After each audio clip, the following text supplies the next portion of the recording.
ராமநாதபுரம் மக்களை கோடை காலத்திலிருந்து காப்பாற்றுவதற்காக ஒவ்வொரு வருடமும் நமது மாவட்ட மக்களை மகிழ்விக்கும் வண்ணம் மௌரி பொருட்காட்சி விழா ஸ்வாட்ஸ் மைதானத்தில் 25ஆம் தேதி முதல் 40 நாட்கள் நடைபெற உள்ளது.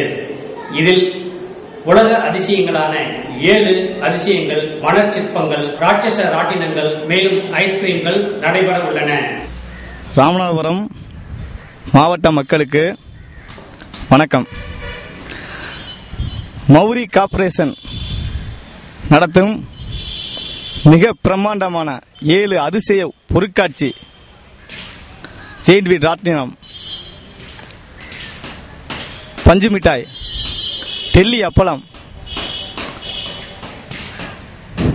போன்ற அறுசுவை உணவுகளும் சிற்றுண்டிகளும் அனைவரும் ரசித்து காணக்கூடிய அளவுக்கு குடும்பத்துடன் சம்மர் ஹாலிடேயை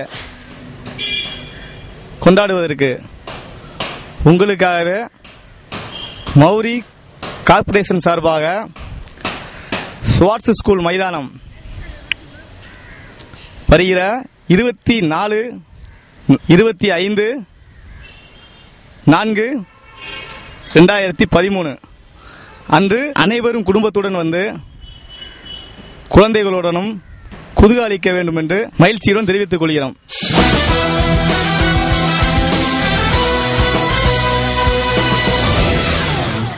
தமிழ்நாடு விளையாட்டு வாரியம் மற்றும் ராமநாதபுரம் கிரிக்கெட் கிளப் இணைந்து நடத்தும் கிரிக்கெட் பயிற்சி முகாம் இன்று முதல் துவங்கியது. இதில் 13 வயதுக்கு மேற்பட்ட 19 வயதுக்கு உட்பட்ட மாணவர்கள் தேர்வு செய்யப்பட்டுள்ளனர்.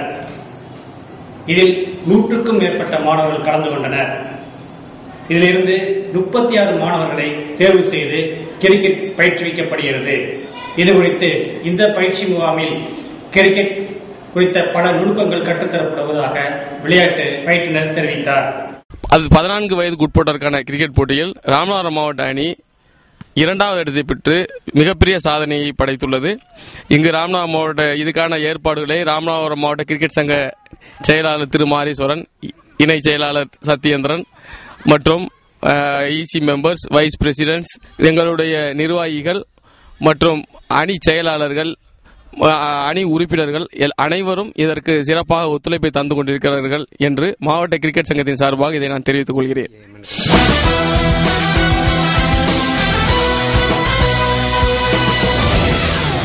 நேயர்களுக்கு வணக்கம்.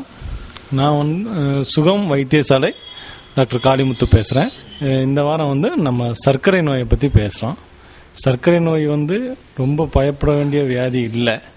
மக்கள் சர்க்கரை நோய் வந்தோன்னா அது வாழ்க்கையே போயிடுச்சு அப்படின்னு நினைக்கிறாங்க. அதுக்கு மக்கள் பயப்பட வேண்டிய அவசியம் இல்லை. சர்க்கரை நோய் கணையம் பாதிக்கிறதுனால வருது. கணையம் பாதிக்கிறது எதனால பாதிக்குது அப்படின்னா, கல்லீரல், மண்ணீரல், இரைப்பை, இது 3 சார்ந்த உறுப்பு தான் கணையம். ஒரு மனிதனுடைய ஜீரண மண்டலம், கல்லீரல், மண்ணீரல் இது பாதிக்கிறதுனால கணையத்தோட வேலையை இதுக்கு சேர்ந்து கணையம் வேலை செய்யாமல் இருக்கிறதுனால இன்சுலின் சுரக்கிறது குறைச்சிருது.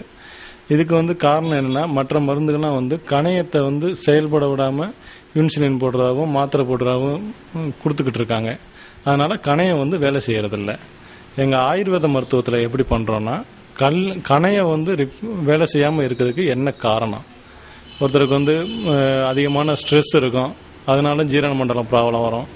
அதிகமான குடிகாரங்களுக்கு கல்லீரல் ப்ராப்ளம் வரும்.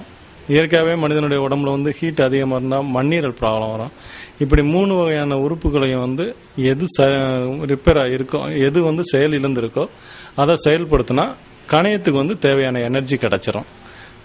அப்படி கிடைச்சாலே நம்ம கணையத்தை சர்க்கரை நோய் உள்ளவங்களை ராஜ உறுப்புகள் பாதிக்கிறதுலேருந்து சரி பண்ணி வர முடியும். சர்க்கரை வியாதி உள்ளவங்களுக்கு இப்போ புதுசாக ஆராய்ச்சி மூலமாக ஒரு அரிசி வந்திருக்கேன், ஆர்கானிக் அரிசி, சம்பா அரிசி.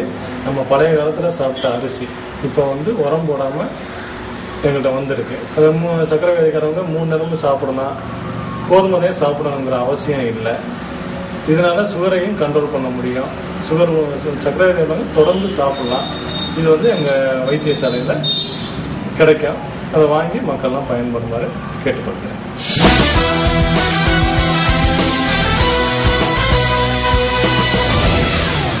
ராமநாதபுரம் தேவஸ்தானம் சமஸ்தானத்துக்கு பாத்தியப்பட்ட அருள்மிகு சொக்கநாதர் ஆலயத்தில் இன்று வார வழிபாட்டு கழகத்தின் சார்பில் சொக்கநாதருக்கும் மீனாட்சி அம்மையாருக்கும் விசேஷ அபிஷேக ஆராதனைகள் நடைபெற்றன. இதில் ஏராளமான பக்தர்கள் கலந்து கொண்டனர். நாளை நடைபெற இருக்கும் திருக்கல்யாண நிகழ்ச்சிகள் சொக்கநாத சாமிக்கும் மீனாட்சி அம்மையாருக்கும் வெகு விமர்சையாக நடைபெற உள்ளன. திருக்கல்யாண நிகழ்ச்சியில் கலந்து கொள்ளும் பக்தர்களுக்கு மாங்கல்ய தோஷம் நிவர்த்தியாகும் மற்றும் திருமணமாகாதவர்களுக்கு அடுத்த ஒரு வருடத்தில் திருமணம் நிச்சயிக்கப்படும் என்பது ஐதீகம். ஆதலால் பக்த கோடிகள் அனைவரும் திருக்கல்யாண வைபவத்தில் கலந்து கொண்டு சிறப்பிக்குமாறு வார வழிபாட்டு கழகத்தினர் கேட்டுக்கொண்டுள்ளனர்.